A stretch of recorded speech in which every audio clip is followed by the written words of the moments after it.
Umulan pa talaga mga bay. Inay lang ha. Bakit ka lumalaban? Ang dulas mga bay. Bakit di mo siya kayang sukuan? Ang dulas. Para kay Lord. Isa lang naman ang sagot niyan.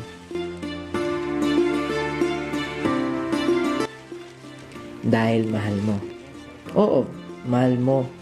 Mahal mo ang ginagawa mo. Mahal mo ang trabaho mo. Naka-cellophane tayo.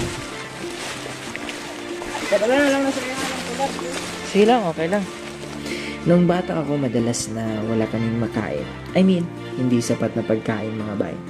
Naranasan ko na yata halos lahat ng hirap, lalo na nung minahal ko siya. Joke lang. Ang totoo, naranasan ko na talaga mga bay ang halos lahat ng hirap ng buhay.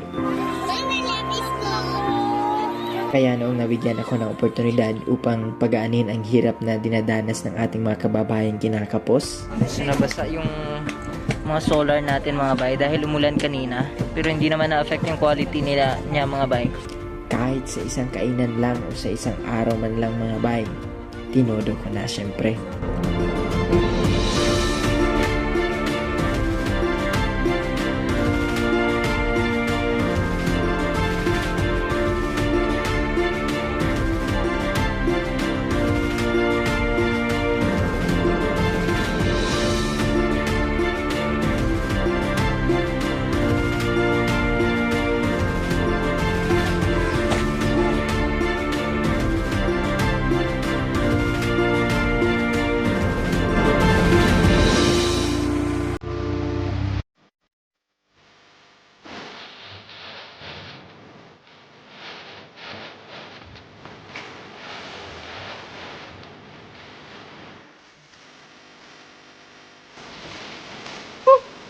So natapos na din mga bay.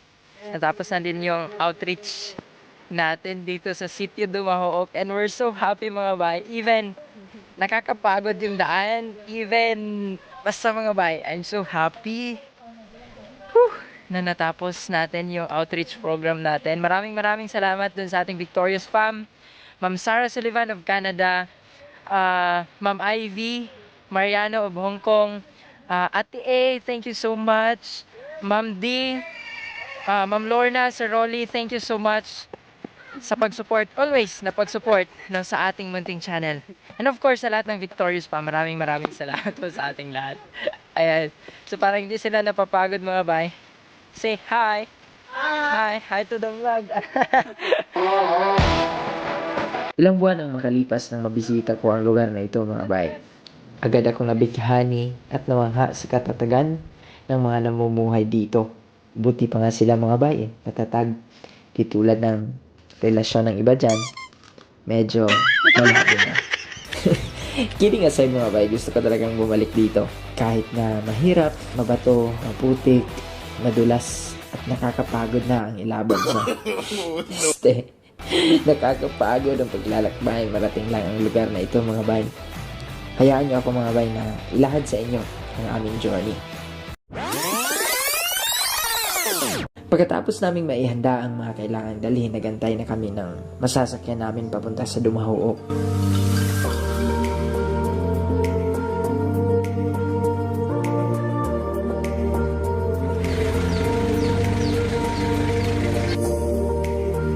Bumiyahe kami ng halos 2 oras mga bay dahil gusto kong lasapin lang naman ang oras na kasama siya. Malayo lang talaga mga bay. Ang dami kong hugot sa video na ito pero yun, malayo lang talaga mga bay. More or less 2 hours ride papunta doon sa barangay nila. Pagkarating namin doon ay agad na pinababa yung mga karga mga bay. At syempre sinakay na sa nakaantabay ng mga kabayo. Naalala niyo ba si Rabanos mga bay? Syempre hindi siya yun.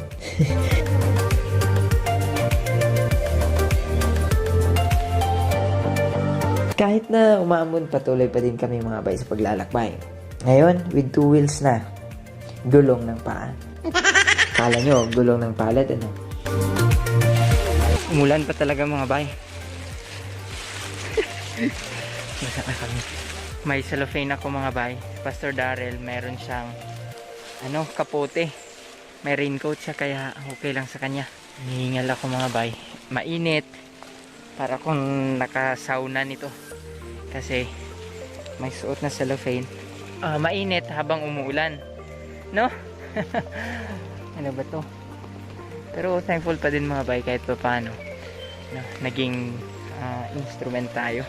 Give up na siya. Kaya mo pa? Hindi na. Puro akong tigil. Sa akin din eh. Naglakad kami mga bay nang naglakad. Mas mga bay.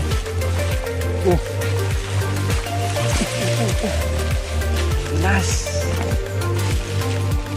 Saan yung phone ko?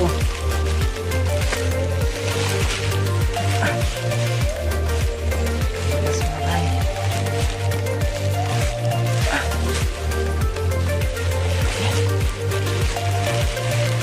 Para sa Lord. Para kay Lord.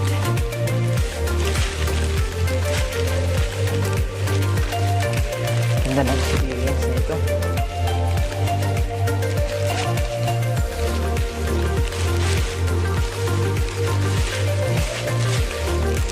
Grabe. Yung daanan.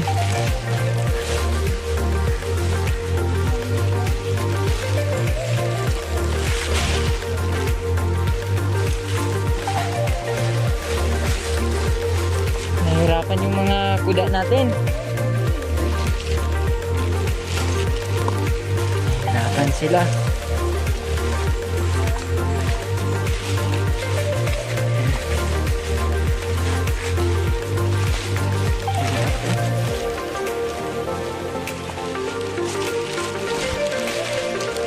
Oo, halos walang katapusang paglalakad. Hanggang sa mapagod mga bay. Yung tumingin. This is the muddy road, muddy journey of us. Yan. Umuulan habang umaaraw. Oo. Uy, hinay. Mahulog ka dito, matusok ka kay Pastor Dar.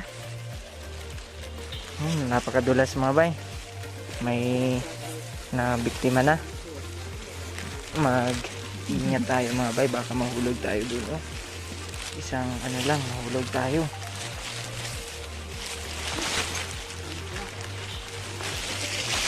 Hirap. Oops. Nangangatog na yung tuhod ko. Yes. Isa. Para sa glory ni Lord. Atin itong itiisin. For God's glory. So, bawat isa sa amin mga bay, may bitbit kaming solar lights. And may bitbit din si Pastor Dar.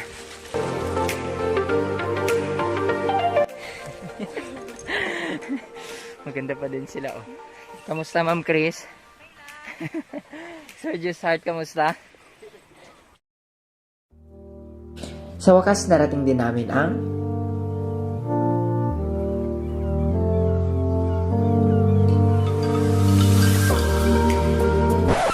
Teka.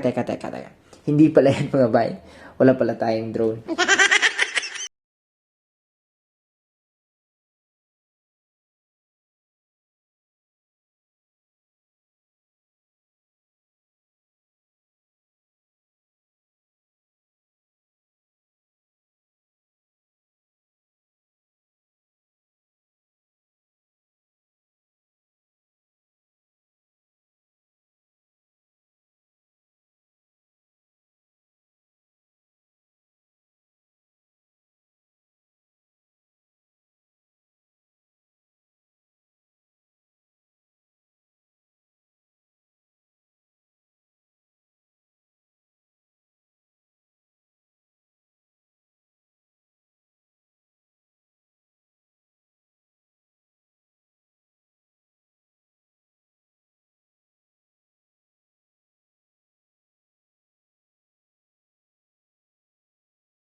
Siyempre, hearing the word of God. Ya Allah. Nga nagkinahanglan og biste og walay uban mga buhat walay kapuslanan.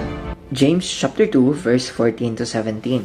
Sabi niya mga bay, my brothers and sisters, if a person claims to have faith but does nothing, that faith is worth nothing. Faith like that cannot save anyone. Suppose a brother or sister in Christ comes to you in need of clothes or something to eat, and you say to them, God be with you. I hope you stay warm and get plenty to eat, but you don't give them the things that they need. If you don't help them, your words are worthless. It is same with faith. It is just faith and nothing more. If it doesn't do anything, it is dead.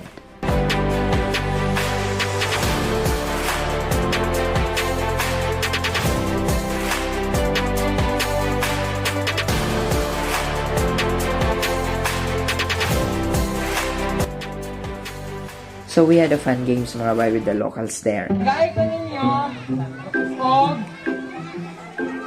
baboy-baboy. Kailan mo baboy-baboy? For 50 pesos. Wero pa.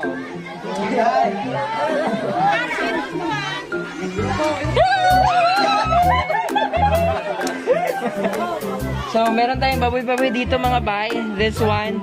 Tapos ang isa sa kakamadali niya na namatay. Napusa. Yung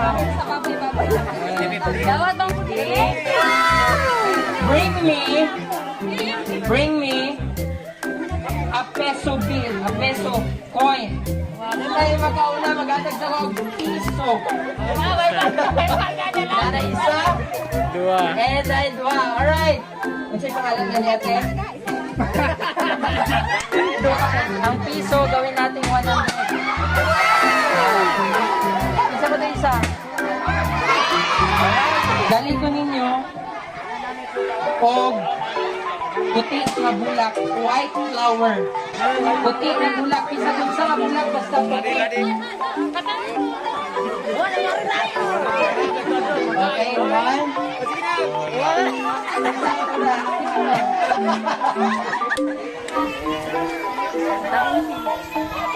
Pachik business puti. Congratulations.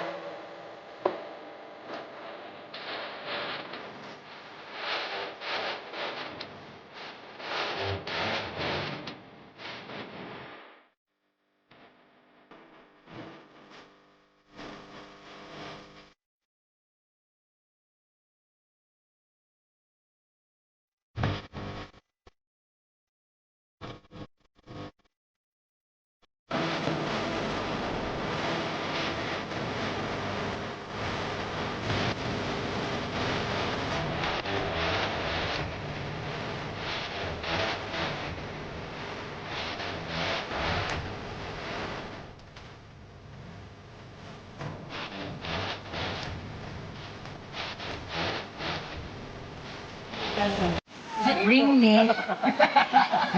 Nagadula ka basketball yan? Oo. Okay, nagay ko ninyo, dali ko ninyo, og kagang. Go!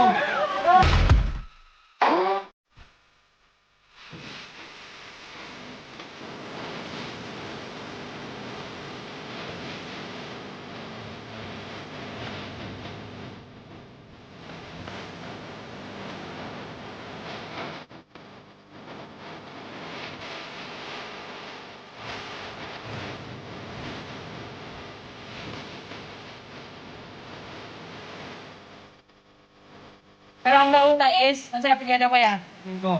So, ang una nga nakakuha is si Kuya Domingo. Sige, nanay tayo ng pesos.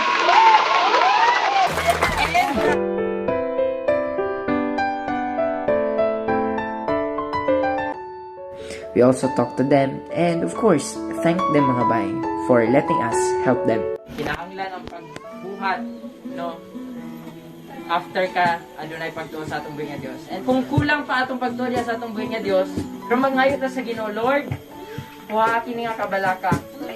No, kuha kini nga kabalaka og pun-ig, no, sa imong grace ug sa imong love. Kung nakay pangayon sa Ginoo. No, uban ang pagpasalamat, kumbaga mura na nimog na receive na daan. Kasi nagpasalamat habang nag-ampo sila nga na solar. Sa inyo ang pag-ampo nga doon ay pagpasalamat, mura nagatuo mo ba nga, nagsigsulan nga dalon sila. No, sa inyo ang giingon, last time na namoy 31 ka families dire nga dapit. So ang 31 ka solar na dire. And I praise God and glorify God for that.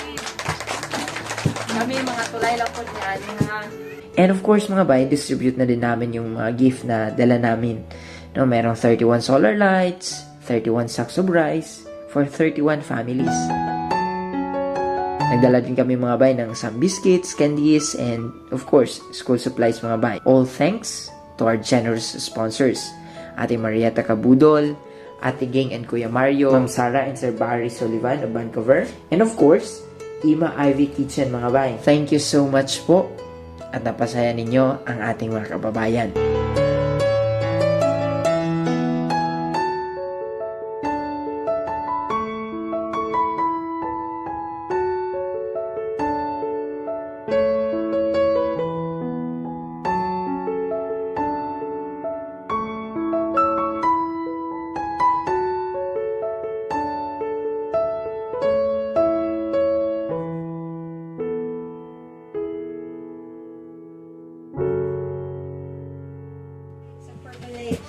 So, daghang tao nga dapat natay pagtuo na ay pagbuhat. So, ang akong faith gid ganina nga gusto na ako makita po ang mga tao din na lugar. Salamat ka, are so blessed sa akong heart.